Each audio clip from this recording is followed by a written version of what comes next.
میری عزیز ماں اور بہنوں، اکثر خبریں جو ہمیں سننے کو ملتی رہتی ہیں ان میں سے ایک خبر یہ بھی ہوتی ہے کہ مسلم لڑکی کسی غیر مسلم لڑکے کے ساتھ بھاگ گئی ہے اور بھاگ کر اس سے شادی کر لی ہے۔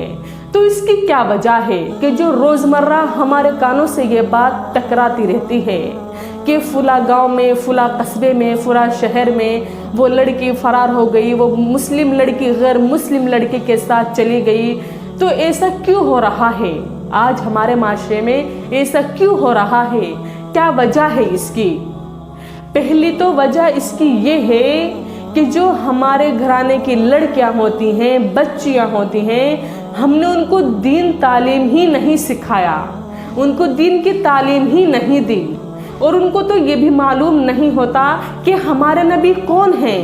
بہت سی لڑکی ایسی ہوتی ہے کہ جن کو یہ بھی نہیں پتا کہ آخری نبی کون ہے، ہمارے نبی کا نام کیا ہے، ان کے نبی، ہمارے نبی کے دادا کا، ان کے والدہ کا، ان کے والد کا نام کیا ہے، کچھ بھی پتا ہی نہیں ہوتا۔ اور پھر وہ اس بات سے بھی دور رہتی ہے، نہ تو ان کو حضرت فاطمہ رضی اللہ تعالیٰ عنہا اور حضرت عائشہ رضی اللہ تعالیٰ عنہا جیسی شخصیت کے بارے میں پتا ہوتا ہے نا، کہ ان کے کردار، ایک شخصیت کتنی پاک ہے، وہ ان سے بھی کیا ہے، وہ کیا ہے، بے خبر ہوتی ہے، ان کو پتا ہی نہیں ہوتا۔ تو پہلے تو وہ یہ سمجھتی ہیں، جو یہ مسلم لڑکی ہوتی ہیں، جو غیر مسلم لڑکوں سے ناجائز تعلقات رکھتی ہیں، وہ اس بات کو بھول جاتی ہے کہ جو یہ غیر مسلم لڑکے ہوتے ہیں، پہلے تو یہ اچھے بھلے معلوم ہوتے ہیں ان کو۔ وہ یہ سمجھتی ہیں کہ جس سے ہم پیار کر رہے ہیں، جس سے ہم پیار کرتے ہیں، وہ ایسا نہیں ہو سکتا، وہ ہمیں دھوکہ نہیں دے سکتا۔ ارے سارے معاملات تو تمہاری آنکھوں کے سامنے ہیں، سب کچھ تو تم اپنی آنکھوں سے دیکھ رہے ہو۔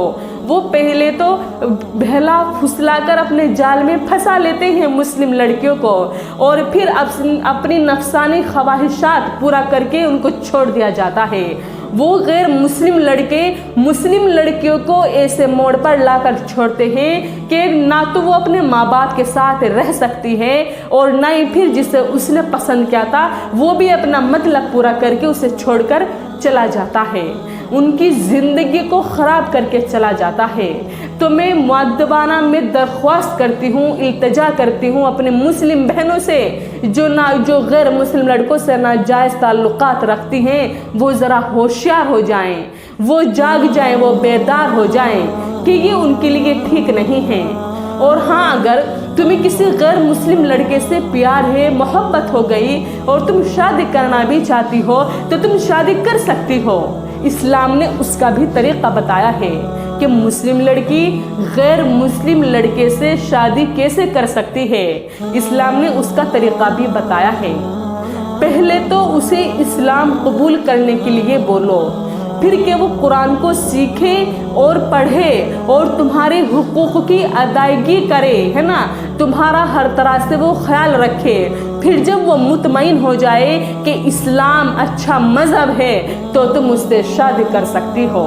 شادی کرنا منع نہیں ہے، لیکن جس طرح سے اسلام نے بتا دیا، اسلام نے شرط بتا دی کہ اگر وہ لڑکا ایسا کرے تو پھر تم اس کے ساتھ شادی کر سکتی ہو۔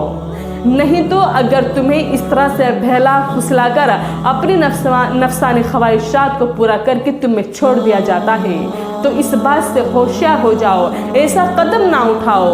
پہلے خوب اچھی طرح سے سوچ لو، مشورہ لے لو اپنے بڑے سے، پھر بعد میں جا کر قدم اٹھاؤ۔ تو میں اپنی ان مسلمان بہنوں سے آخر میں ایک بات کہنا چاہوں گی کہ جو تمہاری عزت ہے وہ دنیا کی تمام مسلمان کی جان سے قیمتی ہے۔ تم اپنے والدین کا فخر ہو، اپنے بھائیوں کا تم غرور ہو، اپنے خاندان کی عزت ہو، تم کوئی معمولی نہیں ہو، تم تو اسلام کی شہزادیاں ہو۔ اپنی عزت کا خیال کرو۔ نہ جانے ہر سال جو یہ کافر ہوتے ہیں، کافر لوگ ہر سال نہ جانے کتنے مسلم لڑکیوں کو مرتد کرتے ہیں، مرتد کر کے ان کی عزت کو تار تار کرتے ہیں۔ تو اس سے ہوشیار ہو جاؤ۔